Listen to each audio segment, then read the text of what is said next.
Hey, happy day 679 of What's She Up To Now. Sharon Hormels, I can't even say my name. Sharon Horne-Ellstrom here, also known as Pajama Grandma, sipping my coffee in my frozen jammies, snuggled up in my soft blanket from my grandma. My grandma passed away this year. And so I'm a little nostalgic. I'm just sitting on her little cozy snowflake pillow and snuggling up with her blanket. It's a little chilly this morning. Wonder if we're getting snow. No idea. Don't care. I laugh. Everybody gives me a hard time about not paying attention to the weather, but I don't care about the weather. It's one of those things I have absolutely zero ability to impact except for how I respond to it. So I just respond to it. If it's raining outside, I get an umbrella or a raincoat. If it's snowing, I put on my snow boots and my warm coat and my hat and my scarf. I just impact. I let it impact me when it needs to impact me. I don't spend any time or energy thinking or worrying about the weather.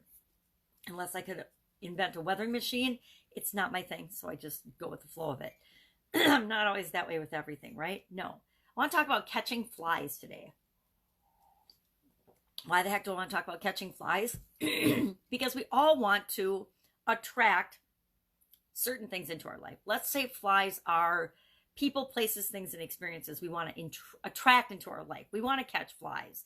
Flies are a good thing in this instance. Now, in the past, flies haven't always been a good thing to me. Now, boy, this is a really interesting analogy, right? This is an idiom. You catch more flies with honey than you do with vinegar. Actually used it on my 4-year-old granddaughter this last week because she was being owly about something. I think it was getting dressed or brushing her teeth or doing something for school. And she didn't want to do it. So she was being kind of whiny and crying and tantrumy about it.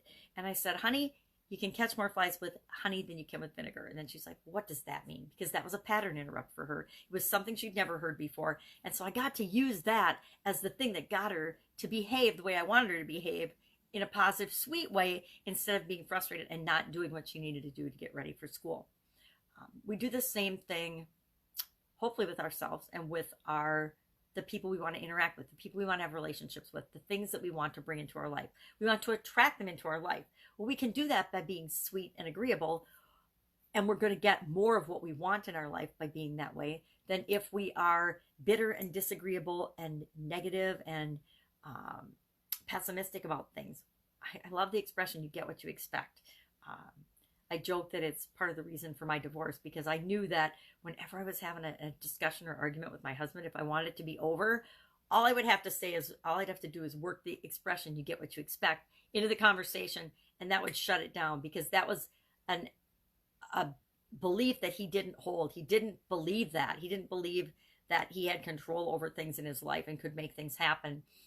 And that you get what you expect. And I was like, well, you totally get what you expect. If you expect us to be having a fight, we're going to have a fight. If you expect us to be getting along, we're going to get along because we're going to both find ways to get along. It works in relationships. It works and attracting the people that we want to us. It's all about relationships, whether it's in our personal lives or in our businesses. We want to catch flies. We want to attract the people, the places, the things, and the experiences to us that we want, that make us feel good. And we want to repel those that don't make us feel good. We want to just have them not even enter into our sphere of existence. There's a couple philosophies about life. You can go where there's danger and be prepared by like having your permit to carry, or you can just not go to places that are dangerous where you never need to carry a gun. I'm never going anywhere where it's so dangerous that I think I need to protect myself or that I'm going to be scared. I'm just not going to. And other people like that sense of adventure, that sense of risk and fear and danger. I'm not that person, not that gal. and it's perfectly okay to be either type person. And so instead of being prepared, I just choose to go where things like that are not even an option. They're not going to happen. Sorry, cloggy throat today. So you catch more flies with honey than with vinegar. This was obviously my topic for my Facebook Live today, is why I'm going into it a little bit more. And it's such a broad and really interesting big topic. It reminds me of fishing. It reminds me of using different bait to attract different things to yourself. We think that what we put out in terms of our vibration, our emotions, our behaviors, our thoughts and feelings don't really impact other people, but they totally do. If we are sweet and kind and agreeable and pleasant to be around, people are automatically attracted to us. Think about the people that you love and care about, that you're attracted to, that you love to spend time with. What is it about them that attracts you? Are they somebody that you fight with all the time? Are they somebody that you always have disagreements about things with? Are they somebody that you think is negative and pessimistic, and they're always the victim, they're complaining, bitching, and moaning about stuff all the time? Or are they people that make you feel good, people that make you feel good about yourself? Now, there are examples of dysfunctional relationships where both parties are negative victims and they make each other feel better because they just get together and they bitch about everything that's wrong with the world. I'm not talking about that kind of flies. And if you're in that spot, you're in that spot. And I'm probably not the one to talk to about that and try to help you out of that spot. But wherever you are is where you are. And maybe that's an improvement to where you were before. Maybe you were a victim of something heinous and you were in a situation that was terrible and you're just getting out of that. And I don't know. Everybody's got a different situation, a different story. But we attract what we put out. We attract what we're like. And so if we want to have a happy, sweet life, we be kind and agreeable and put out into the world what energy we want to get back, the things that we want to get back. So catch more flies with honey than with vinegar. And I did a big fishing analogy and using different types of bait because I compare that to how you attract the right customers to your business.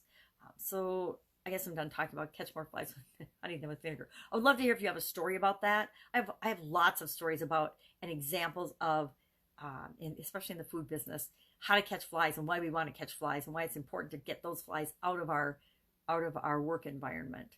Very strategic, very detail-oriented things specific to the food manufacturing industry or to the personal care industry or the bakery industry. But knowing how to handle things like that, how to handle and attract the people that we want is really important to make our lives happy, to make us just have great experiences. And really, that's what we're here for. We're here to experience this life as only we uniquely can. You are here to have your experiences, to learn the lessons that you've come here that you want to learn, that can make your life be what you want it to. You get what you expect. You get to create your life any way you want. I don't know if anybody's told you that, but it's absolutely, positively, 100% true. And again, don't take my word for it. Just investigate it, research it, look into it a little bit, and see all of the wise people that have told us this before. What else am I working on? BP Challenge Day 73 today is all about our thoughts. You get what you expect, and our feelings, and doing a gut check. And it's all about thoughts and feelings. Knowing that every decision that human beings make, and there is no exception to this universal principle, is based on emotions first, and then justified by reason and intellect second. Every single person, every single reason.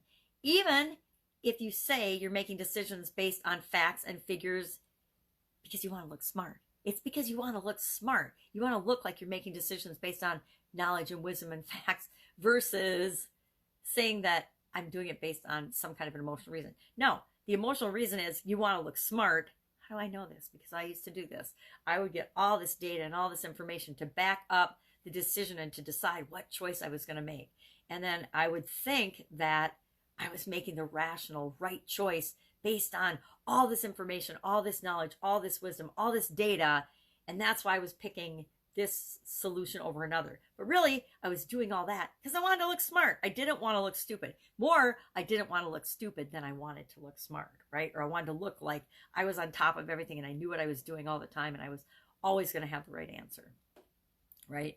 Does anybody know a know-it-all here? I know a few. Anyway, I never used to be one, but I don't like to be, I don't like to look stupid. Who likes to look stupid? Nobody likes to look stupid or foolish. Well, some people do. Comedians like to look foolish. They're cool with that. We're all cool with being who we are.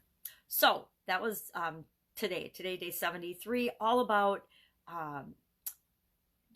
just being honest with yourself and saying, okay, yep, I, like every other human being, make decisions based on emotion. What emotion am I trying to achieve with this choice or decision? And is it the one I want, or is it, maybe I should do a gut check and I should say, is this really what I want? Is this really the option that feels best and right for me right this minute, right at this time? Should I eat Chinese for lunch or tacos for lunch, Mexican for lunch. What feels better? Well, I don't really feel like eating Mexican. I don't want a stomach ache. I'm going to eat Chinese today. That's based on emotion. It's going to hurt if I get a stomach ache. Hurt, pain is an emotion, right? Okay. Then we could get into the whole discussion about, is pain an emotional or physical thing? Guess what? It's both. But we feel the pain. If we didn't feel the pain, the emotion, would we feel pain? Would we experience pain? If there was no emotion attached to pain, would we experience pain differently? There's another big topic, which is one of my favorites as well. Change. I woke up thinking about change today, and I like to think on the surface, I like to believe that I am cool and good with change. But if I look at the results that I'm getting in my life, if I look at my hairstyle, if I look at anything around me, and I'm being honest with myself, I suck at change, right? I do it. I'm flexible. I go with the flow. But overall, big changes in my life, I'm not awesome at them. I think I'm awesome at them. I'm awesome at helping other people go through changes and transitions and transformations. But as far as I am personally, at least the evidence right now as I'm looking at it and I'm waking up this morning is, yeah, you think you're awesome at change, but you kind of suck at it. Maybe there's some things that I need to do and embrace and look at with respect to change. And now some things are on purpose. They're habits that I've created for my lifestyle and my life that work really well for me.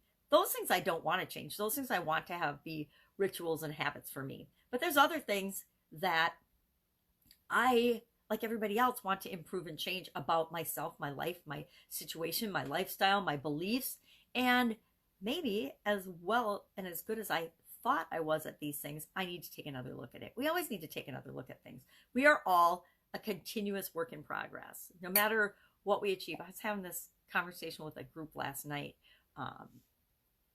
and one of my coaching students, and then another group as well, about you're never going to get done. We're going to achieve this goal, this milestone for this project, but guess what? As soon as we get close to this one and achieving it, you're going to have another one, and you're going to have 10 more beyond that, or 1,000 more. You're going to keep going, keep doing that, because we are ever increasing, ever changing, evolving beings. Our companies and our businesses are no different. They're going to be, as long as they're going to live and thrive and survive, they're going to be continually improving and changing and growing. And so we're never going to be done.